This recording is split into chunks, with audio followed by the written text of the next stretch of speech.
Hi there. I need a better setup.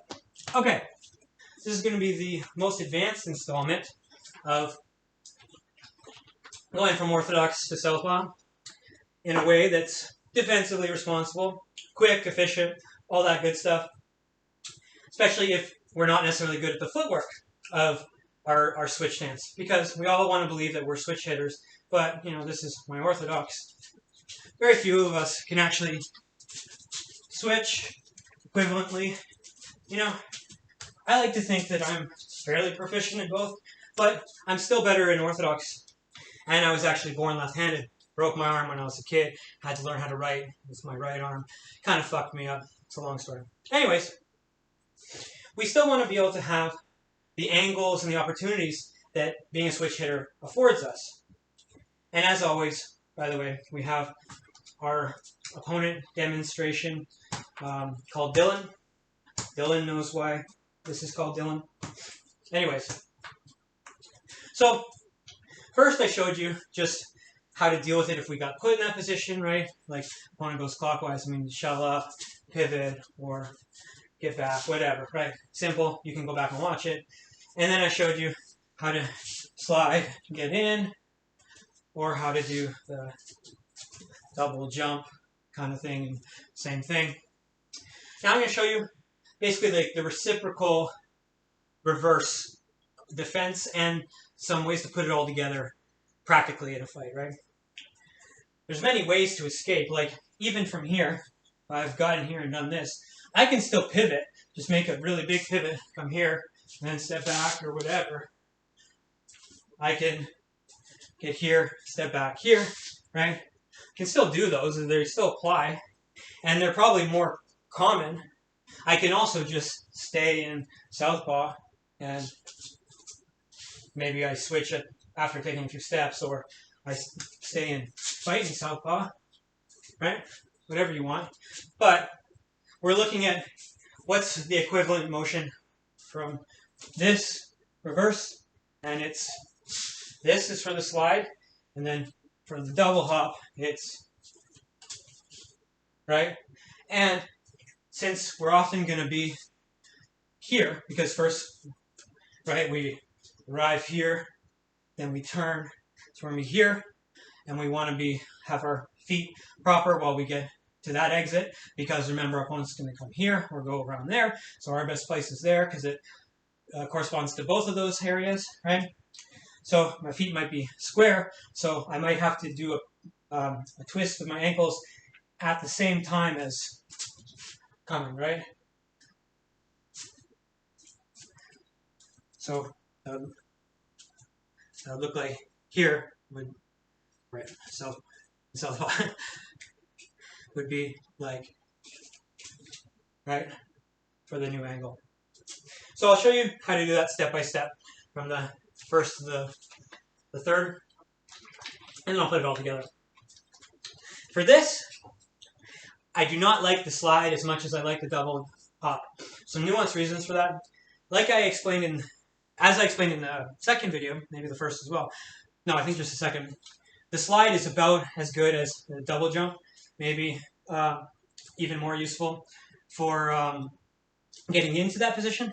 But for the reverse, I don't like it as much. It feels awkward, and I think you'll realize why if you try it enough, but I'll try to explain. But the mechanics for starting it is the same, right?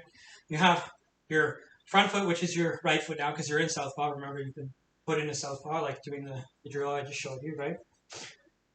And you need to come back. What you're going to be doing is your legs are always bent a little bit, right? There's a little range. You might be bent just like that. You might be squat more like that. There's a range for fighters, but you always have to have a little bend, right? And you're just doing the concentric portion, which is the extension, right? Eccentric, concentric, eccentric, concentric, if we're talking about a lunge. And we're pushing up and back like that. It's kind of like the end of a squat, but more backwards. It's kind of like stepping backwards up a hill. That's kind of the best way I've seen people conceptualize it. It's like if you're walking backwards up a hill. Because the muscles you're actually using are like your quads, especially the lower quads, and the musculature of your your shins with a tibialis and all the other little ones, right? So most of the weight is in your front foot. You're transferring that by pushing up and back. And as this starts to take you, right, you're pulling your leg back, pulling it back. And remember, you want to be low to the ground with your leg. You don't want to step, because the less latency with the ground, the better. For balance, for not getting hit, for not getting put off, for efficiency, energy management, tons of reasons. Probably gone into it 1,000 times.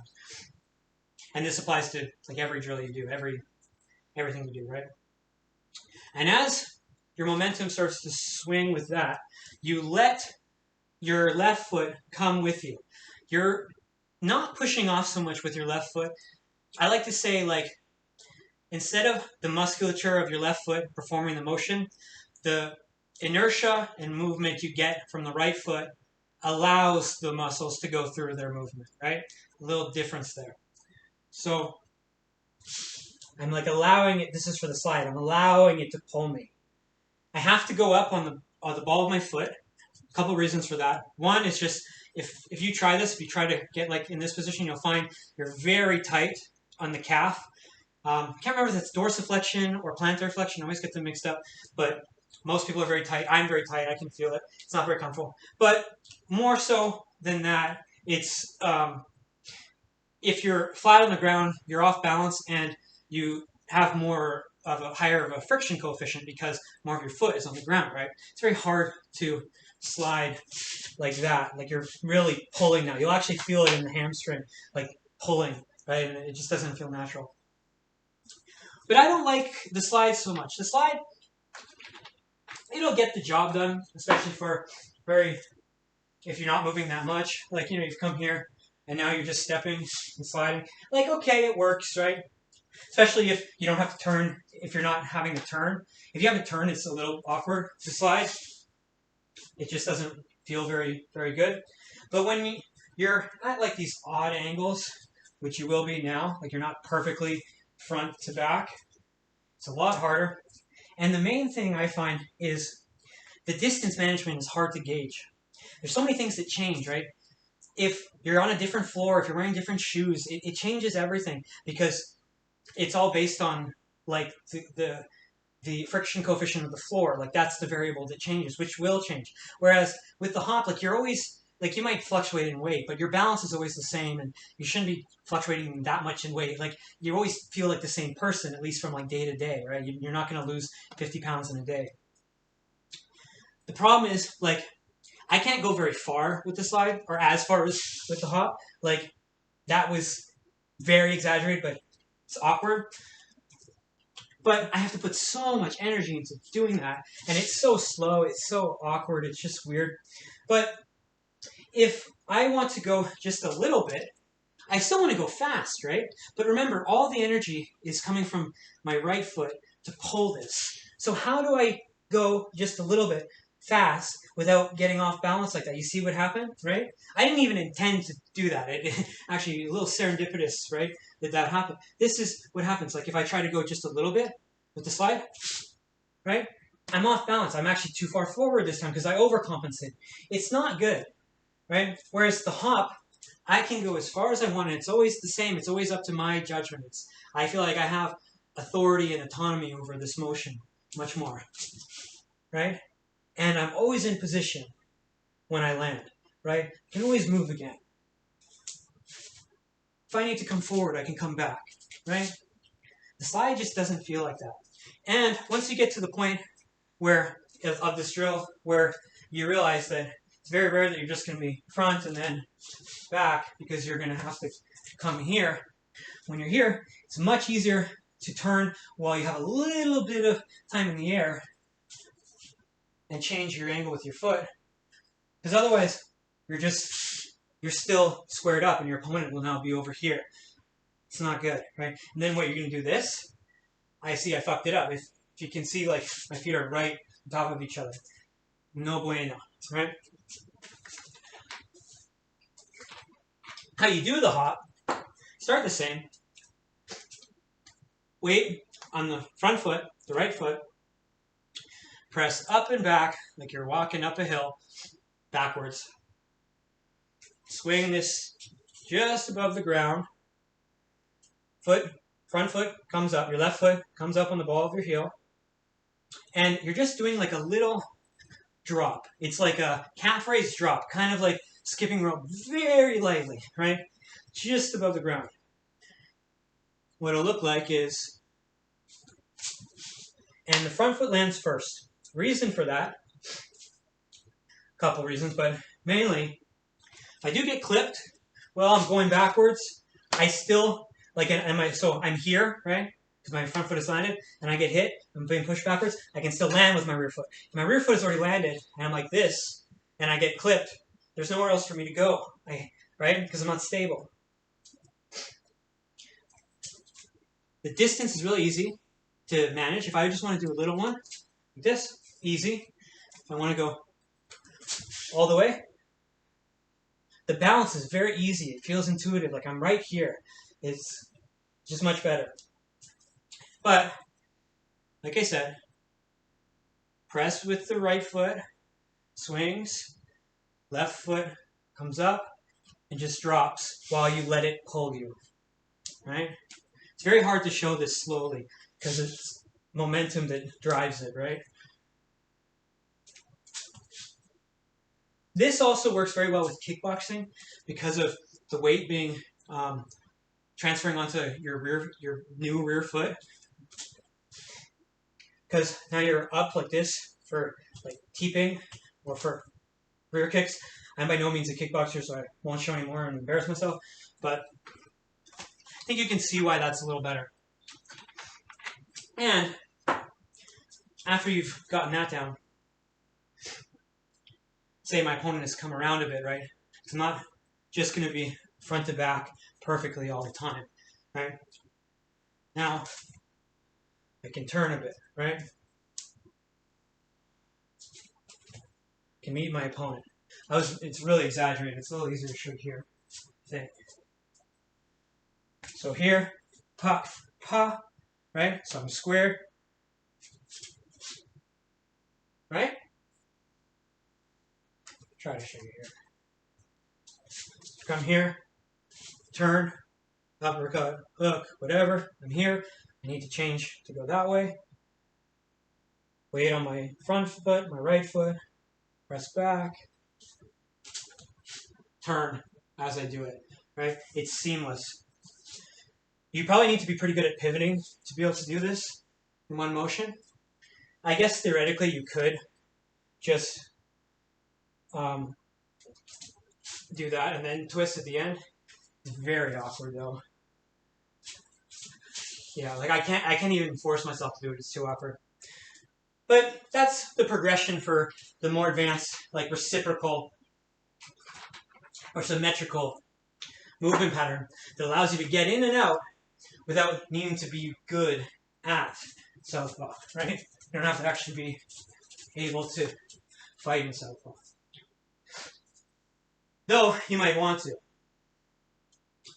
Some of the kind of like even further, more advanced stuff, I might make a different video, but for that, I would just say that just the one last thing I'll add is you're also probably going to have a lot of times where you're like here and your opponent's going to be moving and you're going to have to do like some kind of head movement. So you should also learn how to do your head movement with it. And you always have to always remember to have your hands up too, right? Like you should drill these with a closed guard like this because of the angle that you're going to be at. The places where you're going to be exposed is usually, because you're here, and then you're coming here or whatever, is if they come here, you're exposed on this side. So you want to have your head covered and your ribs, you know, your kidneys. You want it all to be tight in. So if you're someone who boxes a little bit more like this, then you come into here, you should probably change to a more like Tyson style defense while you're here, and then you come out, and then you can go back, right? And what this will allow you to do, it'll help you learn too to get into Southpaw, but and in and out, but it gives you all these fakes, right? I can come in, my opponent sees me do this, he freaks out, right? So he either goes back, and now maybe I come forward like that, and I've got him, right? And now he's total, right? Like, so I would be like going Southpaw, then Orthodox forward. That's kind of in the more advanced that I was going to get to. But, you know, now I have this fake, and come here, right? Again, I'm in kind of Southpaw, depending on where my opponent is, depending on where my feet are specifically. I can also, like when I'm doing my offense, I can come in with a rear hook, right? And it would have been a lead hook. It turns into a rear hook. There's lots of things I can do, right? It just opens you up. And in like a game theory sense, the more offenses you have that your opponent has to deal with, the better your odds are of winning because you have more tools. It's just like rock, paper, scissors. If you have rock and paper and scissors and he only has rock and paper, like, you're going to win, right? It just becomes math at that point. If you know when your opponent is in a certain position, they only have 2 defenses, well, maybe you got a 50% chance of hitting them. If you've got 3, they've got a 33.3% chance of hitting you. You know, things like that. These are concepts you need to be thinking of. I think that's probably good for this video. I didn't know if I'd have to make a more advanced one, but I guess I probably do. It's pretty long already. And that would be kind of getting even deeper into it. I probably need a partner for that too. So anyways, that be all for now, kids.